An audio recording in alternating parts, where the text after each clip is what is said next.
Bonjour à vous à la maison et re-bienvenue à ce nouvel épisode d'Érable en bref. La ville de Princeville confirme l'engouement marqué pour le projet résidentiel du Faubourg-des-Prés. Tous les terrains sont maintenant réservés, dépassant même les attentes initiales. Un projet qui vise à faciliter l'accès à la propriété et à accueillir de nouvelles familles sur le territoire. Pour en parler, je reçois aujourd'hui Dominique Doucet, directeur général de la ville de Princeville. Bonne entrevue. Dominique Doucet, directeur général de la ville de Princeville. Bonjour, d'abord, merci beaucoup d'avoir accepté notre invitation, c'est super apprécié. Merci de m'avoir invité. Ça fait plaisir. Aujourd'hui, on est ici pour parler du projet, de ce fameux projet du Faubourg-des-Prés. En quoi est-ce que ça consiste, ce projet-là? Oui, donc c'est au plus 110 terrains résidentiels qui vont être construits. Là-dedans, il y a du jumelé, il y a de l'unifamilial, il y a du multilogement. On est sur un très grand terrain, c'est un très grand projet qu'on est en train de réaliser actuellement. C'est les infrastructures qui sont en train d'être construites, qui sont en train d'être travaillées par une entreprise de Sherbrooke, TGC, qui a remporté l'appel d'offres public. Puis on pense qu'on est en mesure d'être prêt pour... le projet devrait être terminé en juin. Puis après ça, les gens qui vont avoir acheté leur propriété vont pouvoir construire leur propriété sur les terrains. C'est ça, le projet va se terminer en juin, mais selon vos estimations, les gens vont pouvoir commencer leur construction. Je pense que réalistement, avec les... parce qu'il faut signer devant notaire, les délais chez les notaires, c'est plus long qu'on l'imagine, donc on peut penser qu'ils vont pouvoir construire réalistement à l'automne, mais s'ils sont prêts avant, si ça passe devant notaire, ils peuvent construire avant l'automne. Mm-hmm. C'est un projet qui a suscité énormément d'engouement. Les terrains, l'entièreté des terrains sont présentement déjà réservés. Qu'est-ce qui, selon vous, explique cet engouement-là? Premièrement, peut-être le positionnement de Princeville. Princeville est à mi-chemin entre Plessisville et Victoriaville. C'est une ville qui est bien située pour les familles aussi. On a investi beaucoup en loisirs, en culture, en événementiel. En sport, l'aréna on peut dire qu'elle est neuve. On a un parc multisport, un très grand parc multisport. On essaie de toujours garder la longueur d'avance par rapport aux autres, si possible, aux autres villes en loisirs. Ce qui fait en sorte qu'on est une ville, notre slogan, c'est authentiquement familial. Fait qu'on essaie de le développer dans ce sens-là, tout en pensant que la famille, c'est pas juste les jeunes, c'est aussi les personnes âgées. Fait qu'on veut faire un milieu de vie vivant pour l'ensemble de la collectivité. Il y a ça, il y a le positionnement géographique, puis troisièmement, le coût des terrains, on ne se cachera pas que c'est un facteur important. On bénéficie, on a eu un appel d'offres public, le contrat est peu élevé. On a réussi à avoir des bons prix sur le marché, tant mieux, ce qui fait en sorte que on revend le prix des terrains et le prix que ça nous coûte le projet. Les citoyens de la ville de Princeville, les citoyens actuels ne payent pas des coûts de ce développement-là. C'est les gens qui achètent les terrains qui payent les coûts, puis les coûts sont bas. Fait que les terrains sont bas. Vous l'avez mentionné brièvement, là, mais souvent, peut-être qu'on peut avoir la conception qu'à des terrains, à des valeurs de terrain aussi basses, la cible, ce serait les jeunes. Mais vous l'avez dit, vous ciblez également les personnes plus âgées. Donc, est-ce que vous concevez que c'est justement une mauvaise conception, que ce soit juste les jeunes qui soient ciblés? Non, je pense pas. Je pense que il y a des gens qui veulent peut-être revenir en région, qui ont des appartements, des condos, des maisons à Montréal, qui veulent retourner en région, prendre leur retraite.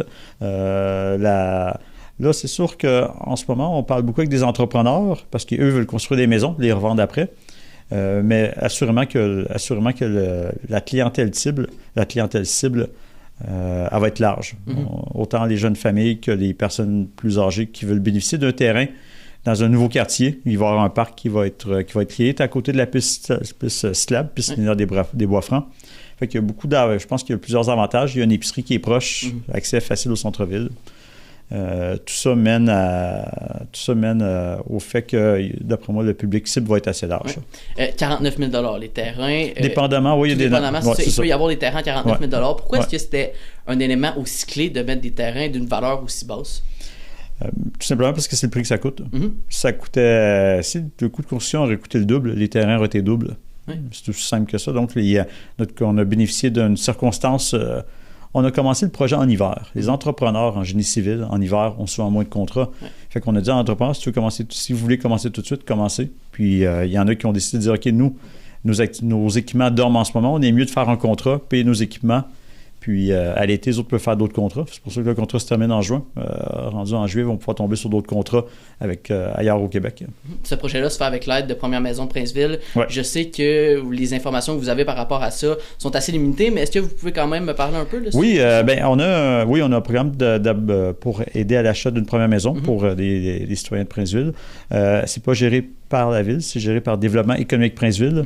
Il y a un site web, Destination Princeville, qui existe. Vous pouvez aller voir le site web. Il y a toutes les informations sont là-dessus. Si vous avez des questions aussi, vous pouvez contacter la ville. On peut vous transférer l'information aussi si jamais il y a des citoyens c'est des futurs citoyens qui sont curieux par rapport à ce programme-là. La ville de Princeville a connu une croissance dans les dernières années. Mais est-ce qu'avec l'arrivée d'un projet comme ça, la ville se sent prête à avoir un boom résidentiel puis à croître? Oui, lorsqu'on fait un tel développement, on n'a pas le choix premièrement de le penser, de l'analyser, de voir l'impact qu'il y a sur nos infrastructures. Donc, on parle d'eau usée, on parle de gestion des eaux pluviales et on parle aussi d'eau potable. Donc, même si on est en avis d'ébullition préventif pour l'eau potable, on n'a pas d'enjeu de quantité d'eau. Puis, même chose, nos étangs aérés, pour ce qui est des eaux usées, il n'y a pas d'enjeu. Ça fait que le ministère, premièrement, le ministère de l'Environnement fait une analyse de notre projet et ça passe sur les étapes-là. Si on montre que tout est conforme par rapport à nos obligations environnementales, puis à la bonne gestion de nos infrastructures, le projet peut passer. C'est sûr qu'il y a des défis. Il faut quand même concevoir que ce projet-là, on peut grosso modo, c'est à peu près 200 quelques logements, même si c'est plusieurs, parce qu'il y a des 8 logements là-dedans. Fait que même si au plus 110 terrains, c'est un peu plus bas que ça, 104, 106. Il va y avoir au-dessus de 200 logements qui vont être créés. Si on planifie qu'il y a au moins 2,5 personnes par logement, rapidement, on voit qu'il peut y avoir 500 personnes qui vont habiter dans un très court laps de temps à Princeville. Il va y avoir des impacts, c'est certain, mais des impacts qu'on est capable de gérer. Ce qui est important, je reviens avec ça, c'est l'eau usée, l'eau potable et le pluvial, donc les eaux de surface. Ça, on a tout pensé pour pouvoir le gérer. Parlons-en de ces défis-là, justement. Quel est le défi, selon vous, qui a été le plus difficile à surmonter dans la réalisation de ce projet-là? L'obtention des autorisations. Je pense que la télévision d'un journaux, il en parle souvent, là. Ouais. C'est au Québec, développer un projet résidentiel peut être long, surtout dans c'est pas juste un bâtiment, c'est plusieurs bâtiments. Ça peut être long. Passer par-dessus le processus, ça peut demander... C'est des investissements. Là, c'est la ville qui les a menés, ces investissements-là. Ces investissements-là vont être remboursés par la vente des terrains, mais il en demeure pas moins que pour un promoteur privé, ça peut être long. Faut allonger plusieurs centaines de milliers de dollars pour préparer les études. Puis on ne sait pas si ça va passer au ministère de l'Environnement. Fait que c'est l'obtention. Le défi là, du projet, c'est l'obtention. Et d'un coup, qui va être réalisé, à ce moment-là, à mon avis, ça va être la croissance de la ville. Il va y avoir 500 nouvelles personnes. Ça, c'est sans compter tous les autres projets de multilogements qui se font à Princeville. On bat des records année par année. Il va y avoir de la demande supplémentaire en loisirs, demande supplémentaire juste en urbanisme. Fait qu'il y a aussi la croissance de la ville en soi.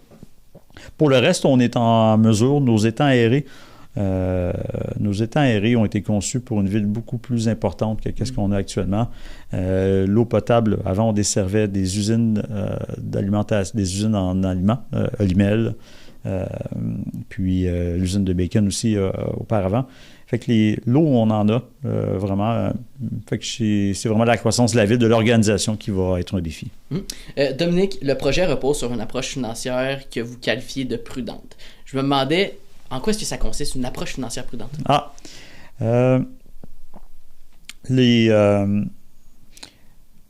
Habituellement, dans les projets de développement résidentiel, les villes peuvent financer ou participer au financement de la construction des infrastructures. Je m'explique. Un promoteur arrive, pas en dehors privé. Il arrive, il me dit on veut développer 2 rues qui vont avoir 50 maisons. Ça va coûter 1 million. Habituellement, la ville va payer une partie des infrastructures parce qu'elle bénéficie des taxes. Fait que le promoteur va dire on construit, on va payer le coût. Mais vous, la ville, vous allez récolter quelque chose après ça en taxes. Est-ce que vous êtes prêt à partager le coût de construction? Auparavant, à Princeville, dans les projets privés, c'était 40 %. Là, ce projet-là, c'est un projet qui est entièrement dont le promoteur est 100% la ville. Et donc, nous avons voulu faire en sorte que le projet ne soit entièrement pas absorbé par les citoyens de la ville de Princeville. Donc, ce n'est pas un développement qui se fait. Les citoyens de la ville de Princeville ne subventionnent pas un développement. Les gens qui vont habiter là vont payer 100% des coûts du développement. Et ça, on juge que c'est une approche prudente, oui, mais surtout qui est responsable puis qui est équitable envers les résidents.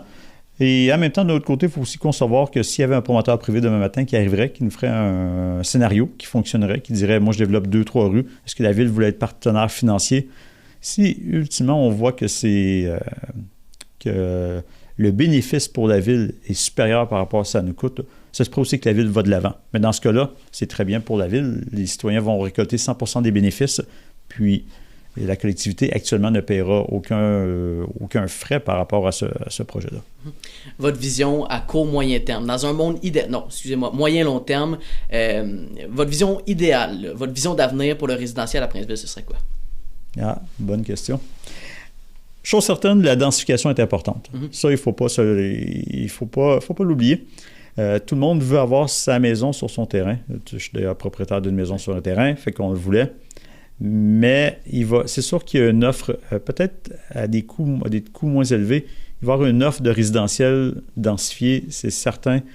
À des coûts normaux, développer un quartier résidentiel du début à la fin, après 30 ans, il faut changer les infrastructures en dessous. Ça se peut que ça soit pas... C'est pas nécessairement... La rentabilité reste à démontrer sur papier avec les coûts de notre époque, là. On ne parle pas des années 70, mais avec les coûts de notre époque. C'est pas sûr que construire un quartier résidentiel avec les conduites à renouveler, que c'est automatiquement rentable. Il faut le calculer, donc, la densification sur des terrains déjà existants, dans lesquels il y a déjà un réseau d'aqueduc, un réseau d'égouts, c'est un passage obligé à la rentabilité, à mon sens.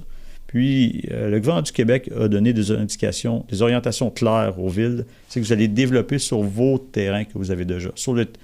Fait agrandir, parce que pensons à Princeville, pensons à Plessisville, pensons à d'autres villes. D'un coup, nous autres, dans notre côté, c'est à Princeville. Où est-ce qu'on va développer après? C'est en zone agricole. Donc, la CPTAQ l'UPA répète avec raison que le garde-manger des Québécois, c'est les terres agricoles. C'est pas... L'idéal, ce n'est pas de dézoner. Je pense qu'il y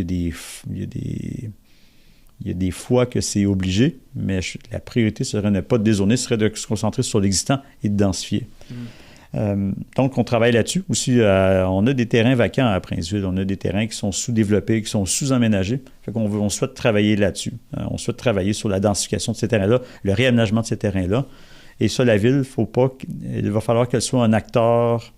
Quand je dis un acteur, c'est qu'il faut qu'elle soit un acteur principal, puis il faut qu'elle joue un rôle. Un terrain vacant qui est abandonné depuis 20 ans, 30 ans, 40 ans, si on laisse les choses aller, il va être abandonné encore dans 20 ans.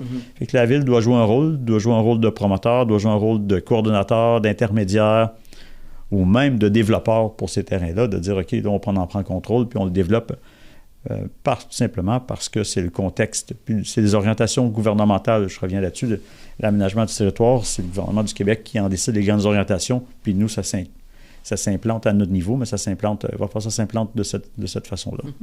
En terminant, Dominique, si vous aviez un message à passer à toute personne qui veut venir s'établir à Princeville ou qui ont déjà fait l'acquisition de ce terrain-là, quel message ce serait?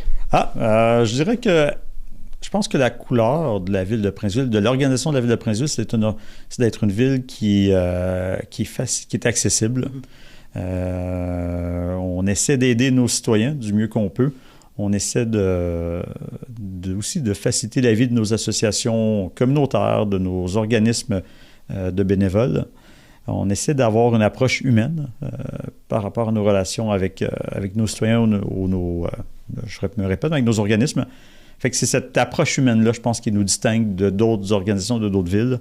Puis on espère que même si on grossit comme ville, qu'on va garder cette approche-là. Vous l'avez entendu à la maison, l'aspect humain. Dominique, merci beaucoup d'avoir été de passage avec nous. Merci. D'être venu nous expliquer le projet du Faubourg-des-Prés. Ça fut un plaisir, merci. Ça fait un plaisir, merci aussi. Au revoir. Un projet structurant qui s'inscrit dans une vision globale de développement pour la ville de Princeville. tout en misant sur une croissance responsable et accessible. Merci encore une fois à Dominique Doucet pour cet éclairage et encore une fois, merci à vous à la maison d'avoir été des nôtres. C'était Jacob Tienneville à la TVC.